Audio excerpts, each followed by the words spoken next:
ஏறுமா? 6000 சொச்சம் சம்திங். எத்தனை மாதம் இருக்குண்ணா? 12. ஒரு வருஷம். எவ்வளோ கட்டினா? 50 ரூபா கட்டினியா? அப்போ வாங்கிக்கலாம் சொல்லு. கம்மி தான், 20 தான். பழைய சொல்லு. பழசு தான் அங்கே இருக்கு, அங்கிட்ட இருக்கு. இல்லை அது எவ்வளோ? அது தெரியல.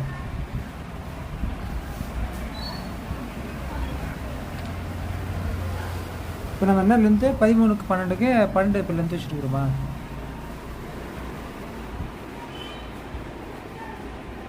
நல்லா இருக்கா வாட்ச்? சாம்சங். ஃபோன் பேசல தானே? இல்லை ஃபோன் பேசுங்களா? ஃபோன் பேசிக்கலாம். எவ்வளோ? 10,000 ரூபாயா? தெரில. அது ஃப்ரீயாக, அது செல்லோட ஃப்ரீயாக இருந்தாங்க வாங்கும்போது. இந்த செல்லு